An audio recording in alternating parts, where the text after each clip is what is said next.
1952 में जो आम चुनाव हुआ, 1952 के आम चुनाव से लेकर अपने मृत्यु तक पंडित जवाहरलाल नेहरू 4398 दिनों तक भारत के प्रधानमंत्री रहे। इस वजह से भारतीय जनता पार्टी के लोग कह रहे हैं कि निर्वाचित प्रधानमंत्री के तौर पर सबसे लंबा कार्यकाल प्रधानमंत्री मोदी का है, लेकिन यह सच्चाई नहीं है। जब देश आजाद हुआ 1947 में और प्रधानमंत्री के तौर पर पंडित जवाहरलाल नेहरू शपथ लिए देश के पहले प्रधानमंत्री के तौर पर, उस वक्त भी संविधान समिति के लोगों ने उन्हें प्रधानमंत्री चुना था और यह संविधान समिति का चुनाव भी 1946 में हुआ था। सभी लोग चुनाव जीत कर गए थे और उन्होंने प्रधानमंत्री के तौर पर पंडित जवाहरलाल नेहरू को चुना था। इसलिए 1952 से न जोड़कर उन्हें 1947 से जोड़ना पड़ेगा। और आज भी प्रधानमंत्री पंडित जवाहरलाल नेहरू इस देश के सबसे लंबे समय तक निर्वाचित प्रधानमंत्री के तौर पर जाने जाएंगे, एक बात। और इसके बाद से लोग पंडित जवाहरलाल नेहरू और मोदी जी दोनों का कंपैरेटिव एनालिसिस कर रहे हैं और ये बताने की कोशिश कर रहे हैं कि सबसे कामयाब प्रधानमंत्री नरेंद्र मोदी हुए हैं।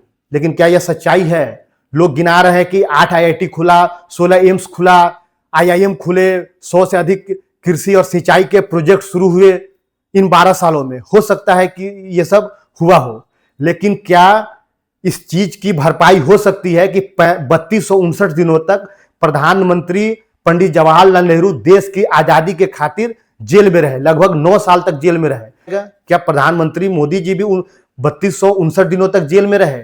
नहीं रहे। उसके अलावा भी जब देश आजाद हुआ उस वक्त भारत की क्या स्थिति थी? भारत की अर्थव्यवस्था कितनी खराब थी?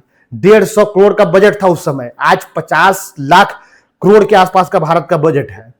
वैसी स्थिति में जब अंग्रेज इस देश को खोखला करके यहां से लूटपाट कर चला गया था, उस वक्त देश की जिम्मेदारी पंडित जवाहरलाल नेहरू ने उठाई और उसके बाद जो उन्होंने बुनियाद रखी, जो इस देश के जड़ को मजबूत किया, जो अर्थव्यवस्था को उन्होंने मजबूत करने की कोशिश की, जो कल कारखाने लगाने शुरू किए, जो यूनिवर्सिटी, कॉलेज और ये सब खोले गए, आज उसी जड़ मजबूत होने की वजह से आने वाली जो सरकारें रही या प्रधानमंत्री रहे, उनको एक ताकत मिली और भारत की अर्थव्यवस्था आज 50 लाख करोड़ के आसपास पहुंच गया। इसलिए प्रधानमंत्री पंडित जवाहरलाल नेहरू को छोटा करके अगर प्रधानमंत्री नरेंद्र मोदी को बड़ा बनाया जा रहा है, तो इस तरह से कोई छोटा और बड़ा नहीं हो सकता।